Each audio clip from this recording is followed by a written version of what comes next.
Here in Alaska, we have the highest percentage of veterans in the entire country. In addition, one of every 3 people here, according to the Department of Veterans Affairs, is either military or a dependent.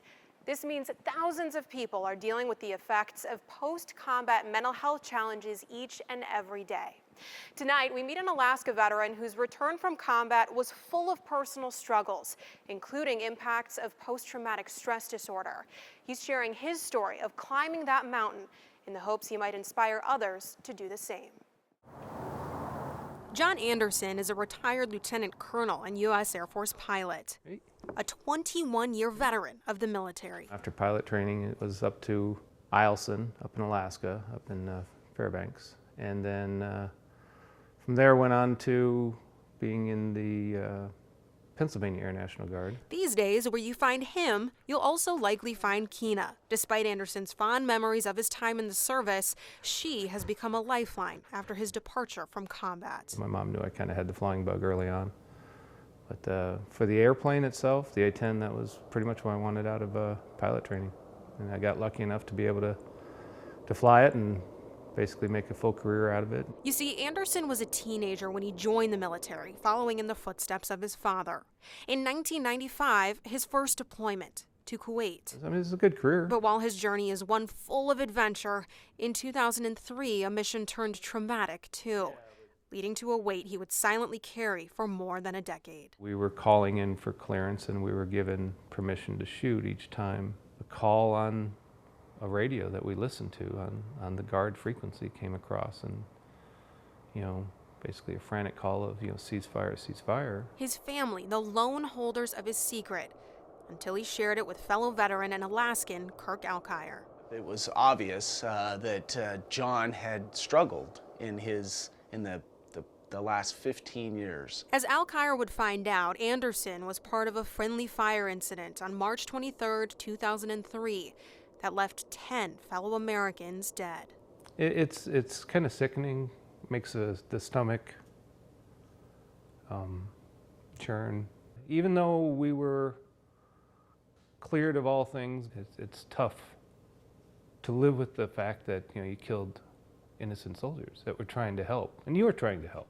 Eventually, a decision to pursue healing and see hope even through the hurt. Most veterans, if they're here today, it's because they chose to stay. And ultimately, it came to a point where I just kind of broke down, and I needed to do something. I needed to find some way, some sort of help. Enter Gold Star Peak. It's been a kind of a dark journey for him. He was trying to navigate the hidden scars of war that many of us veterans suffer with.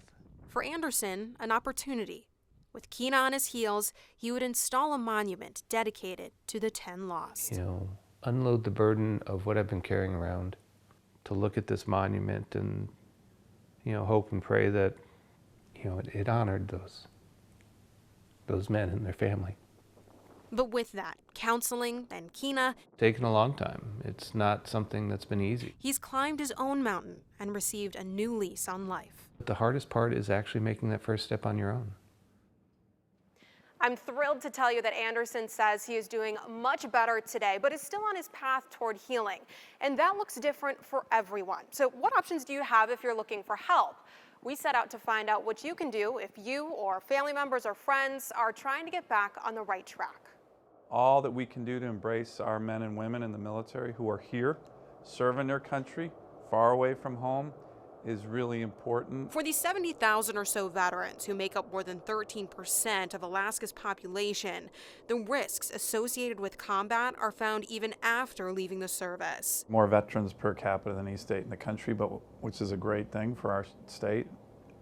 But we also have some of the highest suicide rates in the country. The person goes through a change and they come back changed. The National 2019 Annual Warrior Survey shows a whopping 82.8% of participating veterans experienced post-traumatic stress disorder as a health problem, and almost 91% experienced a severe mental injury during their time in the military. Combat's not normal. If anybody says it is, I don't.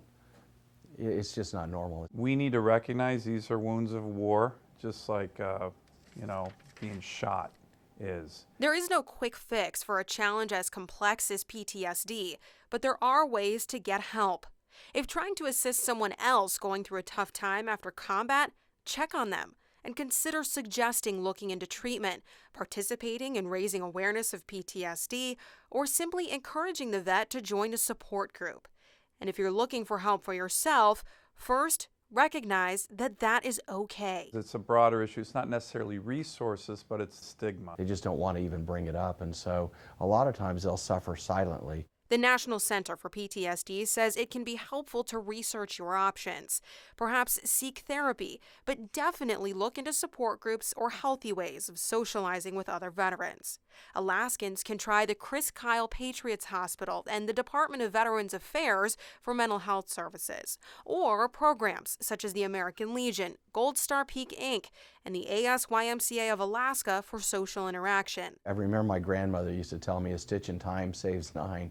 You know, sometimes a few minute session might be able to take care of something, whereas if you isolate yourself, it becomes really bad. The first step can be one of the most difficult, but one of the most important too. You can isolate yourself, or you can throw yourself into the middle of the mix and try and make things a lot better. Many local nonprofits here in Alaska are dedicated to bringing veterans together, and various service providers can help veterans, their families and friends deal with mental health issues such as PTSD. For more information, check out the full list of resources in our online story about this at ktuu.com. And to all the veterans out there, we thank you. We are grateful for you and the sacrifices near and far that you've made for our country.